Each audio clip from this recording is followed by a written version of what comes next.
So happy to have you here with us on The Meltdown as we are getting into one of our favorite features that we have currently, and that is Laurel's List. As we have the star of the show, Miss Laurel Lunsford, here with us. Laurel, so happy you've stopped back by for another Laurel's List. We've been doing so many summer movie reviews that Laurel's List, unfortunately, has been on a little bit of a hiatus. Okay. I take the blame for that, but we're about to get right into the thick of things because I have given you a topic which I know you're passionate about. Yes. But it had to have been really tough for you to have a lot of things on the chopping block because the tough thing about any list, whether it's a Laurel's List or a Luntz's List, since there's only 5 spots, you have to keep something off. Something has to be left out in the cold. What was the topic that I gave for you on this Laurel's List? It was favorite film aesthetics. And for those that have no idea what that is, how would you put it in your own terms? It's just the way that the film looks, the way that when you look at it, there's just a certain feeling, there's color, there's different, just a vibe. You know, that's what I think, a vibe. Yeah, that's what I think is the best way to phrase it. The film vibe. The best visual vibes in the history of film, for sure. John, you're a sucker for visual vibes. You know this. And you wait more about how a film looks than how it sounds, for sure. Yes. And visual vibes are important for you. Has this list been spoiled for you? Do you know what's on this list?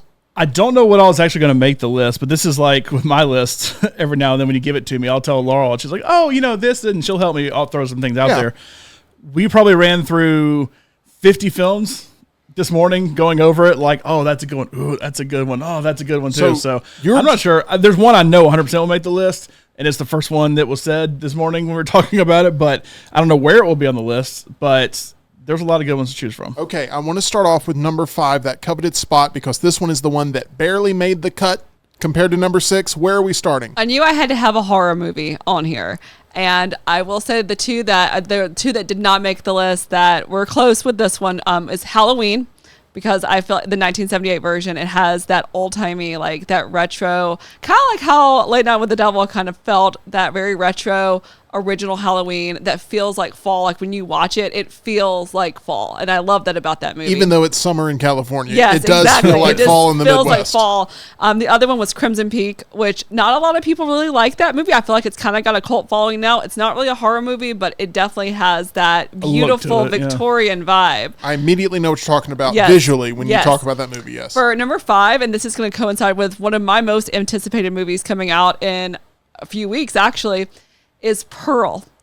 I think, and Tyler, I know Tyler has seen X. I know neither one of you have, but I've got my ticket for the Pearl re-release next Tuesday. I love it. Good. Okay, good. Now Tyler will be a Pearl fan with me, but I love that this film has taken different aesthetics for each of the movies. The first one, which was X, has this kind of dirty, like grimy, very Bike Riders almost feel to it, that it feels like Texas Chainsaw, where it's dusty and it's kind of gross in a way. But then you get to Pearl, which John has seen Pearl, and I think he can contribute to this, that it's beautiful and it's colorful and it is shot in a way that makes it look like The Wizard of Oz. That is the vibe that it is going for. It is. You can even see little details that Ty West has tied in to make her kind of look like a Dorothy. She rides a bicycle. She has a very interesting encounter with a scarecrow. It's just, she's this alligator. That's one way to put it. That's her pet.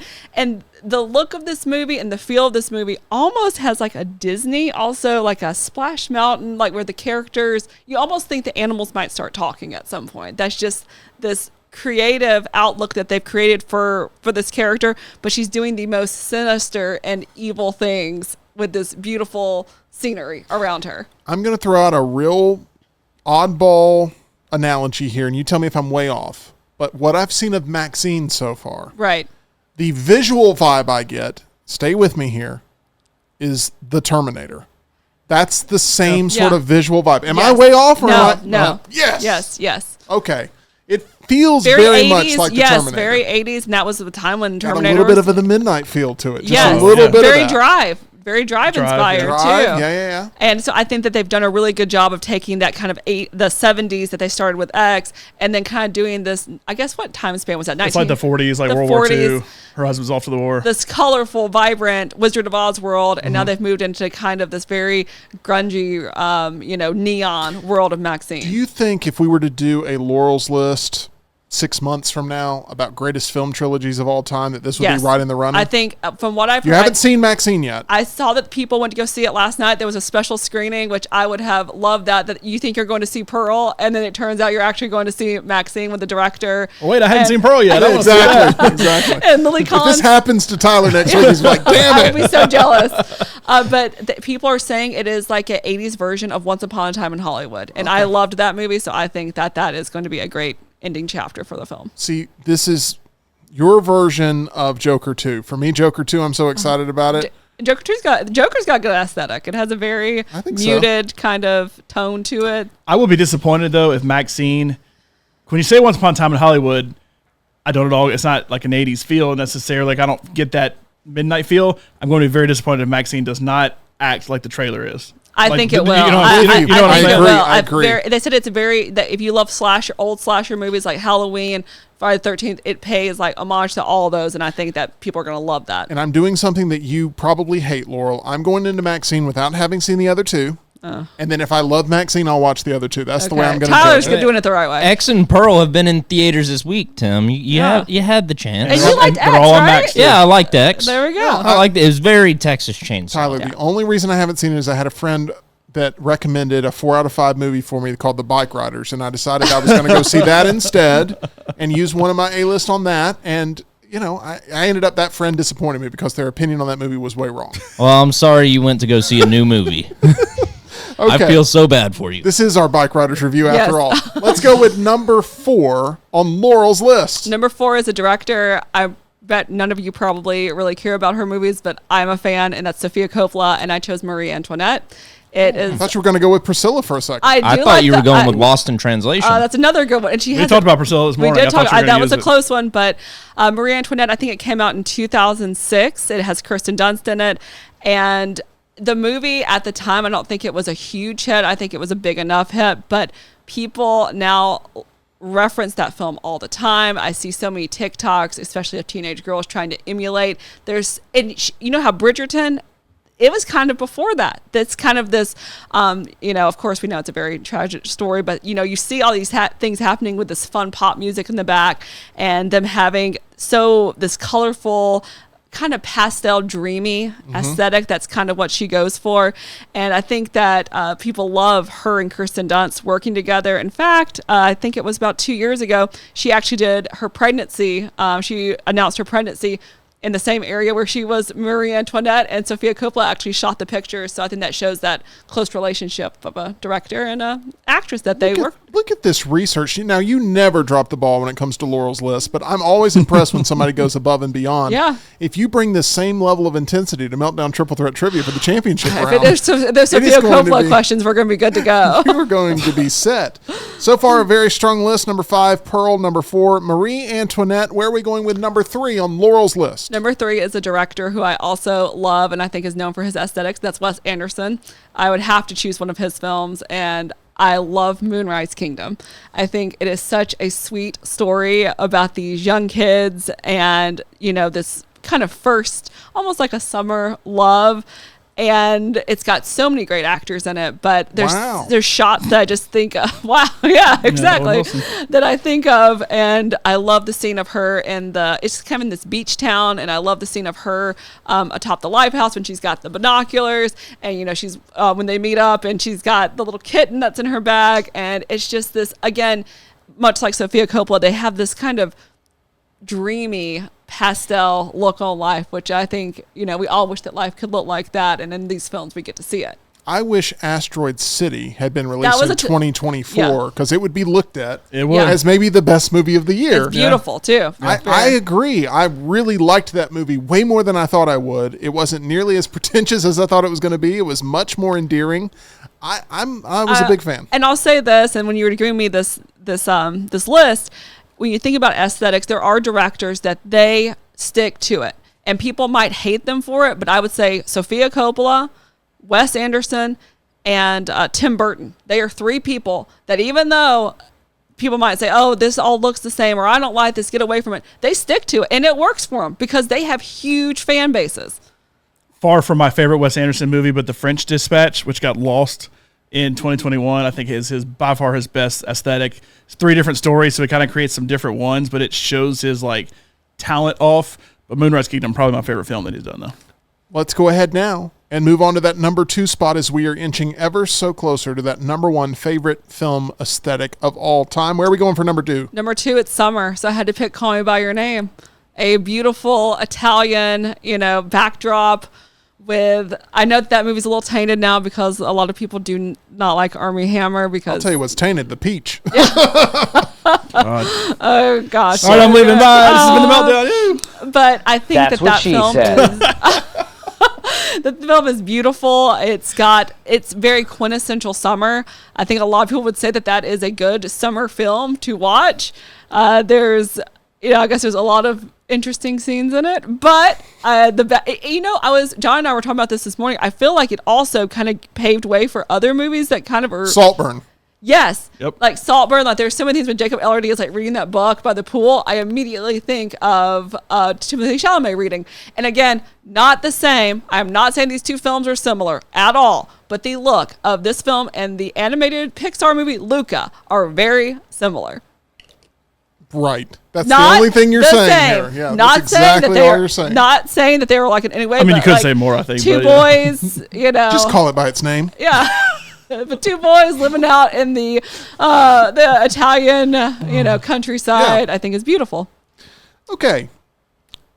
We are on a strong list here. There's so many comments I can make. I'm going to try to reserve some of them as we're going to go. Am I wrong about that? I'm not wrong. You're not on that wrong one. about that. Okay. There's a lot of people turning red right now.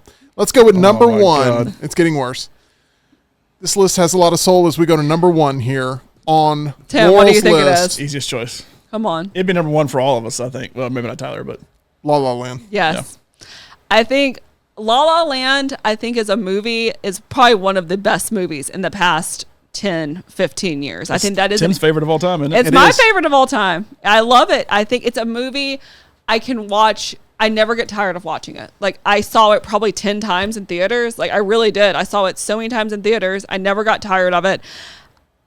Something that's unique about it is when I saw the trailers for it, I wasn't sure if the movie, what year it was taking place. Because, they don't have a ton of phones. It's supposed to take place in It's timeless. But it looks like an old Hollywood movie.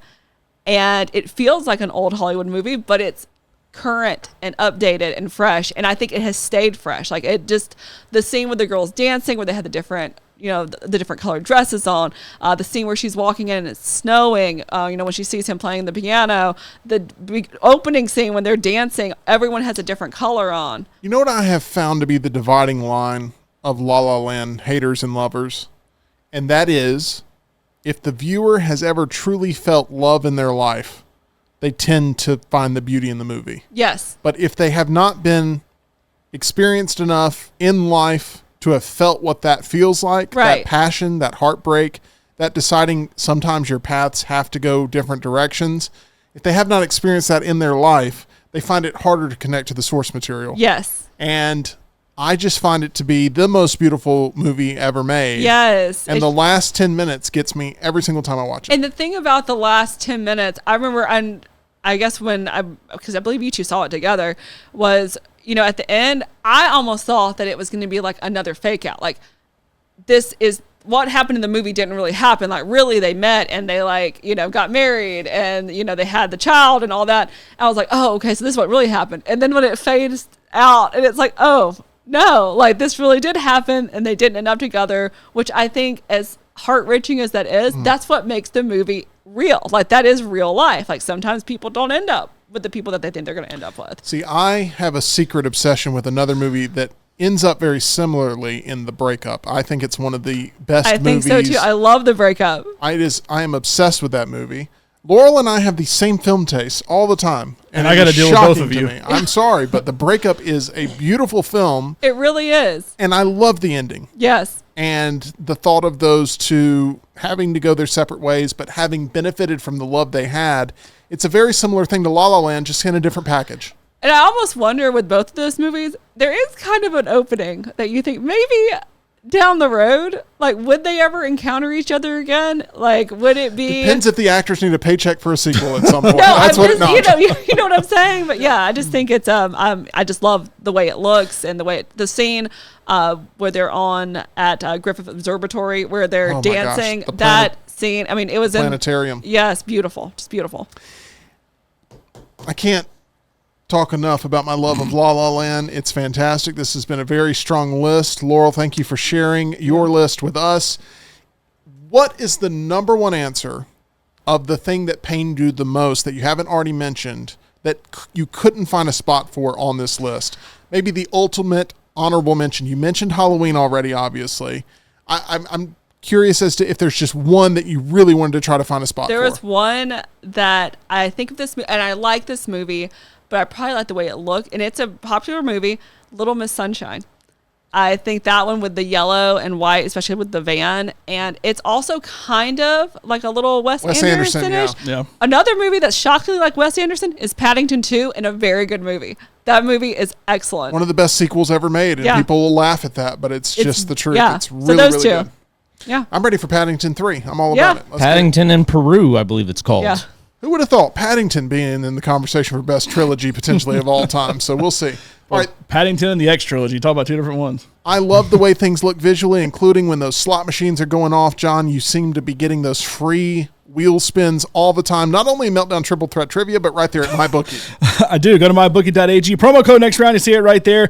Get a first deposit bonus on us. And when you sign up, you do get a lot of free spins. And I'll sit here before the show doing my free spins, racking it up, all that free money. Go to mybookie.ag. Promo code next round. Play the casino, play the live casino, play in the sports book, bet anything, anytime, anywhere. This has been the latest edition of Laurel's List. Do you agree with the choices? Let us know in the comments section below. We'd love to hear from you. We always appreciate Laurel Lunsford stopping by here on The Meltdown. For more content, make sure you hit that subscribe button.